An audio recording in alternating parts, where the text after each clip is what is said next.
ബഹുമാന്യരെ, നിങ്ങളുടെ ശ്രദ്ധയിലേക്ക് അതീവ ഗൗരവമുള്ളതും ചർച്ച ചെയ്യേണ്ടതുമായ ഒരു വിഷയമാണ് എനിക്ക് നിങ്ങളുടെ മുന്നിൽ അവതരിപ്പിക്കാനുള്ളത്. ഞാൻ സവാദ് മടവൂരാൻ, നാഷണൽ ലീഗിൻ്റെ സംസ്ഥാന സെക്രട്ടറിയാണ്. ഏറെ ചർച്ച ചെയ്യപ്പെടേണ്ട വിഷയം എന്ന് പറയുമ്പോൾ കേരളത്തിൽ മതസൗഹാർദ്ദം തകർക്കുന്ന തരത്തിലുള്ള പ്രവർത്തനങ്ങൾ വ്യാപകമായി നടന്നു വരികയാണ്.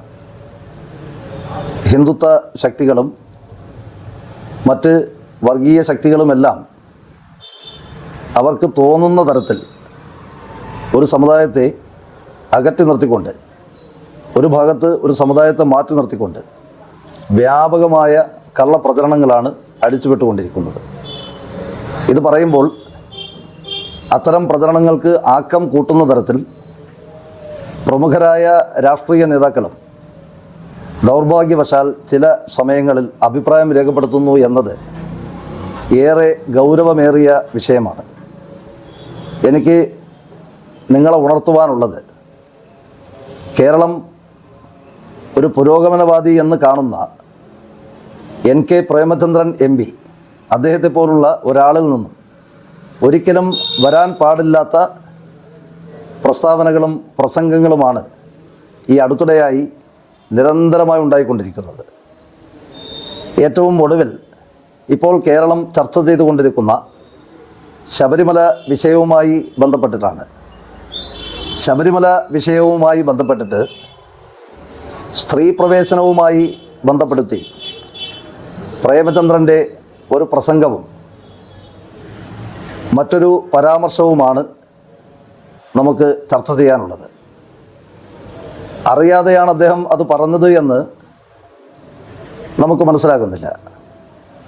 മനഃപൂർവമായി തൻ്റെ രാഷ്ട്രീയ ലക്ഷ്യം നിറവേറുവാൻ വേണ്ടി ഒരു സമുദായത്തെ കരുവാക്കുന്ന തരത്തിലാണ് ആ വിഷയത്തെ വളച്ചൊടിക്കപ്പെട്ടത്, അവതരിപ്പിക്കപ്പെട്ടത്.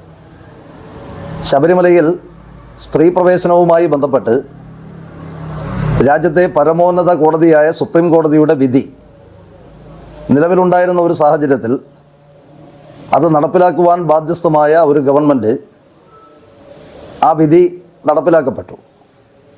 അന്ന് 3 സ്ത്രീകളാണ് ശബരിമലയിലേക്ക് ദർശനത്തിനായി കടന്നു വന്നത്.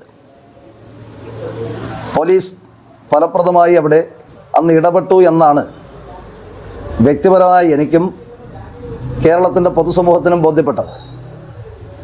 ആ വന്ന 3 സ്ത്രീകൾ ബിന്ദു അമ്മിണി എന്ന ദലിത സ്ത്രീയും കനകദുർഗ എന്ന പേരുള്ള ബ്രാഹ്മണ സ്ത്രീയും രഹന ഫാത്തിമ എന്ന മുസ്ലിം പേരുള്ള ഒരു സ്ത്രീയുമാണ്. അതിൽ രഹന ഫാത്തിമ എന്ന സ്ത്രീയെ പോലീസ് തടയുകയും അവരെ തിരികെ വിടുകയുമാണ് ഉണ്ടായത്. ശബരിമലയിൽ ദർശനം അന്ന് നടത്തിയത് ബിന്ദു അമ്മിണിയും കനക ദുർഗയുമാണ്. പിന്നെ എന്തിനാണ് ശ്രീ പ്രേമചന്ദ്രൻ രഹന ഫാത്തിമയുടെ പേര് അവിടെ ഉപയോഗിക്കപ്പെട്ടത്? അതിൽ ഒരു ദുഷ്ടലാക്കില്ല എന്ന് ആർക്കെങ്കിലും തോന്നുന്നുണ്ടോ? അതിനോടൊപ്പം ചേർത്ത് പറയേണ്ടുന്ന മറ്റൊരു വിഷയം കൂടിയുണ്ട്. അദ്ദേഹത്തിൻ്റെ പ്രസംഗത്തിൽ അതിനോട് ചേർത്ത് പറഞ്ഞൊരു കാര്യം, പാലായിലെ ഗസ്റ്റ് ഹൗസിലേക്ക് കൊണ്ടുവരികയും ഈ പാലായിലെ ഗസ്റ്റ് ഹൗസിലേക്ക് പോലീസ് ബിന്ദു അമ്മിണിയെയും കനകദുർഗയെയും രഹന ഫാത്തിമയെയും കൊണ്ടുവന്നതിനു ശേഷം അവർക്ക്, ഇത് അടിവരയിട്ട് നിങ്ങൾ മനസ്സിലാക്കണം, അവർക്ക് ബീഫും പൊറോട്ടയും, എന്താണ് ബീഫും പൊറോട്ടയും. അപ്പോൾ ഈ ബീഫും പൊറോട്ടയും എന്ന് ഉപയോഗിക്കുമ്പോൾ ബീഫിൻ്റെ പേരിലാണ് രാജ്യത്താകമാനം മുസ്ലിം സമുദായത്തിനെതിരെ കലാപം നടത്തിക്കൊണ്ടിരിക്കുന്നത്. ആളുകളെ ആൾക്കൂട്ട വിചാരണയ്ക്ക് വിധേയമാക്കി ആളുകളെ കൊന്നുകൊണ്ടിരിക്കുന്നത്. അത്തരത്തിലൊരു സന്ദർഭത്തിലാണ് ശ്രീ പ്രേമചന്ദ്രനെ പോലുള്ള മതേതരവാദി എന്നവകാശപ്പെടുന്ന, മതേതരവാദിയാണെന്ന് പൊതുസമൂഹം കണക്കാക്കുന്ന അങ്ങനെ ഒരാൾ ഇങ്ങനെ ഒരു പ്രസ്താവന തെറ്റായ തരത്തിൽ നടത്തുന്നത്. ബീഫിന് പകരം അവിടെ ചിക്കൻ എന്ന് ഉപയോഗിക്കാമായിരുന്നു, അല്ലെങ്കിൽ മുട്ടയും പൊറോട്ടയും എന്നുപയോഗിക്കാമായിരുന്നു. അതിനെയെല്ലാം മാറ്റിക്കൊണ്ട് ബീഫ് എന്ന പരാമർശം നടത്തുമ്പോൾ, ബീഫ് എന്ന പരാമർശം രാജ്യത്താകമാനം നടത്തുന്നത് ഹിന്ദുത്വ വർഗീയവാദികളാണ് എന്ന് ഞാൻ പറയേണ്ടതില്ലല്ലോ. തീർച്ചയായും അത് പ്രേമചന്ദ്രനെ പോലെ ഒരാൾക്ക് അത് അറിവില്ലാത്ത കാര്യമല്ലല്ലോ. ഈ സാഹചര്യത്തിലാണ് ഇദ്ദേഹത്തിൻ്റെ ദുഷ്ടലാക്കോടുകൂടിയുള്ള ഈ പ്രചാരണം, ഈ പ്രസംഗം ഏത് സമുദായത്തെയാണ് ലക്ഷ്യം വെക്കുന്നത് എന്ന് മനസ്സിലാക്കേണ്ടത്. ഞാൻ പറഞ്ഞു വരുന്നത്, ഇതുപോലെ നിരവധിയായ മതേതര മുഖംമൂടി അണിഞ്ഞ മതനിരപേക്ഷവാദികളെന്ന് സ്വയം അവകാശപ്പെടുന്ന പ്രേമചന്ദ്രനെ പോലെ പലരും കേരള രാഷ്ട്രീയത്തിലും ഇന്ത്യ രാജ്യത്തെ വിവിധ രാഷ്ട്രീയ പ്രസ്ഥാനങ്ങളിലുമുണ്ട്. ഇത് തിരിച്ചറിയുവാൻ വേണ്ടിയിട്ടാണ് ഇത്തരത്തിൽ എനിക്ക് പൊതുസമൂഹത്തോട്, ബഹുമാന്യരായ നിങ്ങളോട് ഈ അവസരത്തിൽ എനിക്ക് ഇത് പറയേണ്ടി വരുന്നത്. അതുകൊണ്ടാണ് നിങ്ങൾ മനസ്സിലാക്കേണ്ടത്, ഇത്തരം പ്രചാരണങ്ങളെയും ഇത്തരം പ്രസംഗങ്ങളെയുമെല്ലാം അർഹിക്കുന്ന അവജ്ഞയോടുകൂടി നമ്മൾ തള്ളിക്കളയേണ്ടതുണ്ട്. എന്തുകൊണ്ടാണ് രഹന ഫാത്തിമ എന്ന പേര് കൂടി അതിനോട് ചേർത്ത് പറഞ്ഞത്?